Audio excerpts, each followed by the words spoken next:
রাগের মাথায় আমার স্ত্রীর পেটে লাথি মারলাম কিছুদিন আগে। ভেবেছিলাম মেয়েটা সরে যাবে, কিন্তু সে সরেনি। তাই লাথিটা তার পেটেই লেগেছিল।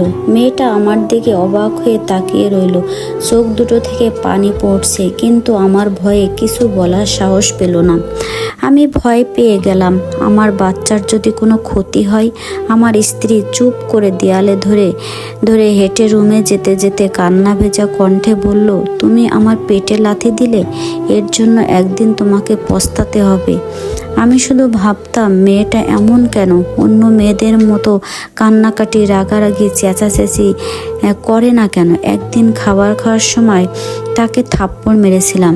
মিম আমার দিকে তাকিয়ে কান্না করতে করতে রুমে গিয়ে শুয়ে পড়েছিল। কিছুক্ষণ পর আমি বললাম, রাগ কন্ট্রোল করতে পারিনি তাই মেরেছি, এর জন্য না খেয়ে থাকতে হবে?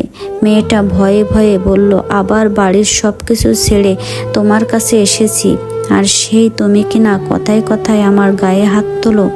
দেখবা একদিন খুব আফসোস করবা, বলে ঘুমিয়ে গেল। স্পষ্ট দেখতে পেলাম চোখ দুটো থেকে পানি পড়ছে। দেখতে দেখতে মিমের ডেলিভারির সময় চলে এসেছে। একদিন রাতে আমার স্ত্রী আমাকে বলল, আমাকে একটু জড়িয়ে ধরবা, খুব কষ্ট হচ্ছে। আমি কিছুটা বিরক্ত হয়েই বুকে নিলাম। ও বলল, শোনো, ডেলিভারির পর যদি আমার কিছু হয়ে যায়, তাহলে আমার বাচ্চাটাকে তুমি দেখে রেখো। আমার মনের মধ্যে কেমন যেন ব্যথা করে উঠল। তার কথাটা শুনে কিন্তু বললাম, ঠিক আছে, দেখে রাখবো।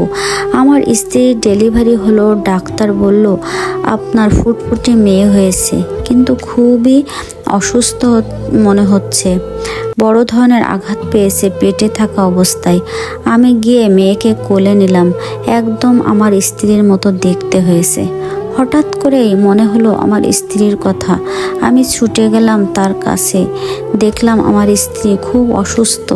আমার হাতটা ধরে বলল, মেয়েদের প্রেগন্যান্সির সময় দেওয়াটা কষ্ট মেয়েরা কখনোই ভোলে না। আমাকে শেষবারের মতো একটা বার জড়িয়ে ধরবে? আমি পাগলের মতো জড়িয়ে ধরলাম তাকে, কিন্তু তার দেহটা ততক্ষণে স্থির হয়ে গেছে। ডাক্তার বলল, প্রেগন্যান্সির সময় ওনার পেটে গুরুতর আঘাত লাগায় এতদিন ধরে উনি ধীরে ধীরে মৃত্যুর দিকে এগিয়ে গেছেন। আমরা শুধু ভাবছি, এত বড় ব্যথা উনি কীভাবে এতদিন সহ্য করেছেন। আমার মাথায় আকাশ ভেঙে পড়ল। আমার স্ত্রী কোথায়? আমার ভালোবাসা কোথায়? আমার কানে শুধু বাজতে লাগলো, তুমি আমাকে লাথি দিতে পারলে, দেখবে একদিন খুব পস্তাবে। তবে কি এই কষ্টের কথাই বলেছিল আমার স্ত্রী? এখন আমার মেয়ে আমাকে বলে, আমার মায়ের মৃত্যুর জন্য তুমি দায়ী।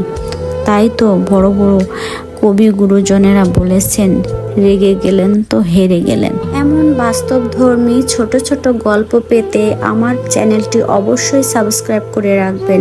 ধন্যবাদ সবাইকে। সবাই অনেক বেশি ভালো থাকবেন। আল্লাহ হাফেজ।